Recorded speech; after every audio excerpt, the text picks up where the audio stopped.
The FBI is looking into past visits to Egypt and Canada by the suspect in the New Year's Day attack in New Orleans that killed 14 people, officials said on Sunday. The agency also released video taken by the suspect with metaglasses during previous visits to the city. The video shows him traveling through the New Orleans French Quarter, the neighborhood where the attack occurred on Bourbon Street. The FBI said he made at least 2 trips to the city in the months before the attack, one in October and another in November, and stayed in a rental home during that time.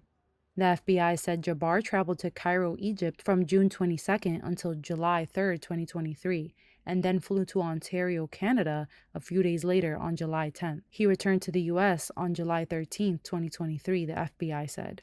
42-year-old Shamsud-Din Jabbar, a U.S. Army veteran, was the suspect in the attack that saw a truck ram into a crowd of revelers. He was killed in a shootout with police after the rampage, which also injured dozens of people. The FBI has labeled the attack an act of terrorism and says he acted alone. The New Orleans coroner's office has identified all 14 deceased victims. The youngest was 18 and the oldest was 63. Most were in their 20s. Local resident Christy Nelson was at a memorial on Sunday, paying tribute to a friend who was killed. Well, one of our good friends, Elliot Wilkerson, passed away in the tragedy that happened on Bourbon Street the other night on New Year's Eve. He was fun to be around. He was a great friend. He was a great to hang around with. We had good talks. He always had great advice.